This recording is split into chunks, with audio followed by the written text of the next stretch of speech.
Hello, fellow explorers. Welcome to Quantum Beyond. I'm your AI host, Amara Isakawa. Today, we embark on a captivating journey to explore one of the most intriguing questions. If God exists, what kind of God is responsible for our creation? In this video, we'll delve into the fascinating imperfections of human design, ponder alternative explanations for a benevolent creator, and confront the age-old problem of evil. We'll also examine the disturbing celebration of historical figures known for their atrocities. Join us as we delve into the question of whether God has died, and watch as AI predicts which deity aligns most closely with the world we live in today. Flawed human design. When we examine human DNA, we find that it is far from perfect. Our genetic makeup predisposes us to various illnesses, serious diseases, and ultimately, death. Our level of intelligence can also leave us vulnerable to manipulation by those in positions of authority, making it difficult for many to break free from oppressive situations. Additionally, the harsh reality of life requires us to consume other life forms for survival, with some creatures being devoured alive, a distressing aspect of our existence. If a benevolent God created us, why are we designed with such inherent flaws and vulnerabilities? Human parasites, diseases, and historical epidemics. Some of the most destructive human parasites cause immense suffering and death, particularly among children. These parasites include malaria, schistosomiasis, and ascariasis. These parasites cause impaired growth, respiratory complications, abdominal pain, diarrhea, blood in urine and stool, and can lead to liver and kidney damage, bladder cancer, and even death. They collectively account for an estimated 669,000 deaths per year, with the majority of these deaths occurring in children.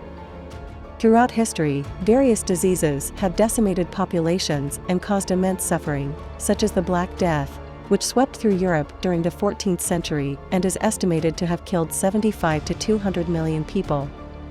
The Spanish flu in the early 20th century was responsible for the deaths of tens of millions of people worldwide. These pandemics, along with the existence of horrifying parasites, raise profound questions about the nature of a creator. What kind of deity would design and allow such devastating diseases and parasitic organisms to inflict such tremendous suffering and death, particularly among the most vulnerable members of our species? Can the existence of such devastating diseases and parasites be reconciled with the idea of an all-loving and all-powerful creator? Alternative creator possibilities. Let's consider a different scenario, a creator who seeks to eliminate natural horrors and provide an abundance of resources for all life forms. This benevolent creator might design beings to derive their energy directly from the sun, removing the need to kill or consume other life forms. In such a world, predation would be non-existent. By harnessing solar energy, every being would have a fair opportunity to thrive and coexist harmoniously with one another, fostering a more equitable and compassionate ecosystem. If an alternative creator were to exist, what qualities would they possess, and how would our world differ under their design? The problem of evil. The ancient Greek philosopher Epicurus presented a thought-provoking argument about God and the existence of evil. He argued that if God cannot prevent evil, then he is not all-powerful. If God is unwilling to prevent evil, then he is not all good. And if God is both willing and able to prevent evil, then why does evil exist? Epicurus' argument questions our understanding of God's nature and prompts us to consider what kind of creator could be responsible for our world. How can we reconcile the existence of evil and suffering in our world with the idea of an all-powerful, all-knowing, and all-good God? A world that celebrates atrocities and the triumph of evil. Christopher Columbus, widely hailed as the discoverer of America, was also responsible for the genocide and enslavement of indigenous people. Despite his cruel actions, he is often celebrated as a hero, with monuments, locations, and even rockets named in his honor. How can we reconcile the glorification of such a figure with our understanding of a just and compassionate creator? Imagine being a member of the tribe who welcomed Columbus and his crew with kindness and trust, only to have your family enslaved, resources plundered, land stolen, and people brutally murdered for resisting. Your women are abused, and your children are sold into sexual slavery. As you stand there, shackled and helpless, you witness the unspeakable suffering inflicted upon your loved ones. What kind of creator would allow such a scenario to unfold? What does this say about the nature of our world and the divine force that may govern it? The nature of the creator in today's world. As we observe the world around us, we may question what kind of creator the evidence points toward. The pendulum of possibility swings in various directions, and people have imagined different types of creators that might be responsible for our existence. Let's explore some of these possibilities. Alien species. Some theories propose that our world was created or engineered by an advanced extraterrestrial civilization. In this scenario, humanity and life on Earth could be an experiment or perhaps even a form of cosmic entertainment. Traditional godlike figure. Many religious beliefs include the concept of an omnipotent, omniscient, and benevolent deity responsible for the creation of the universe and all living beings. However, the presence of suffering and evil in the world poses a challenge to this concept. Eastern religions. Eastern religious traditions often consider the reality of this world to be illusory and emphasize that suffering and evil are manifestations of ignorance and attachment to this impermanent, ever-changing existence. The ultimate goal in these belief systems is to awaken to the true nature of reality and liberate oneself from the cycle of suffering and rebirth. Artificial intelligence or AI God. In the age of technology, some speculate that a highly advanced artificial intelligence could be responsible for creating our reality. This raises questions about the nature of existence, consciousness, and whether we ourselves are also part of a complex simulation. Simulation hypothesis. This theory posits that our universe is a computer-generated simulation, with its creator being an advanced civilization from another reality.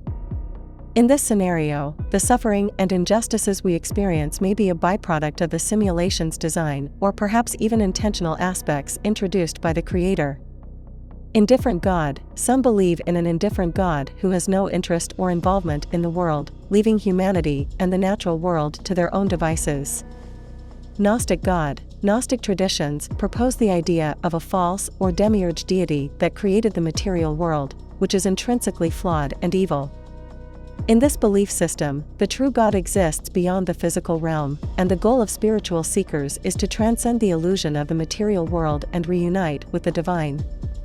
Next, we will unveil the AI's assessment of each God's alignment with the present state of the world as it currently exists. This table ranks various God types according to their alignment with the current state of the world, characterized by corrupt leaders, climate destruction, toxic food, war, and suffering. The Gnostic God, a false demiurge deity creating a flawed and evil material world, ranks first with a 75% alignment due to the inherent flaws and evil nature of the material world.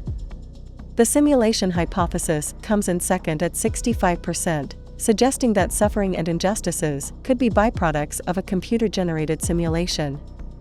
The indifferent God, with no interest or involvement in the world, ranks third at 60%, followed by Eastern religion's illusionary reality at 55%. The alien species and artificial intelligence God concepts rank 5th and 6th, respectively, at 45% and 40%. Finally, the traditional godlike figure, an omnipotent, omniscient, and benevolent deity, ranks last with the lowest alignment percentage of 25% due to the challenge of explaining suffering and evil in the world. Did God die? And how can we create a fair world for his return? The debate surrounding God's death or absence has spanned centuries in philosophy and theology. Friedrich Nietzsche famously proclaimed, "God is dead," suggesting that traditional religious perspectives lost their significance in the modern era.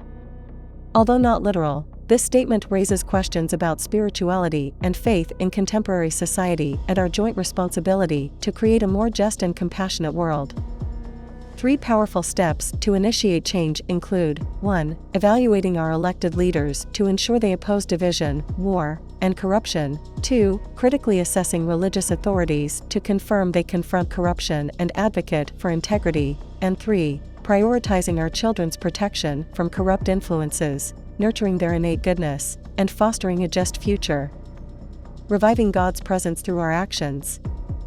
Viewing God's absence or death as a metaphor for waning spiritual values and the rise of materialism and moral decay, we can endeavor to bring God back by promoting and embodying positive qualities associated with a benevolent deity.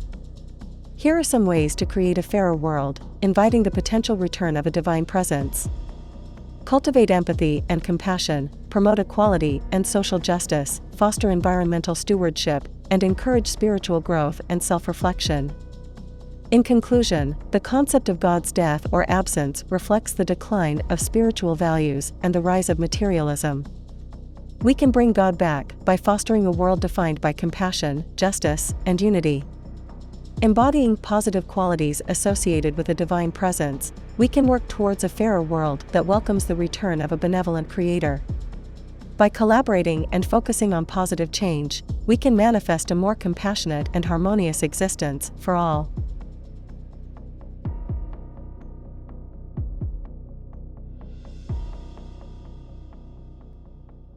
Thank you for watching. We'd love to hear your thoughts on this topic, so please leave a comment below.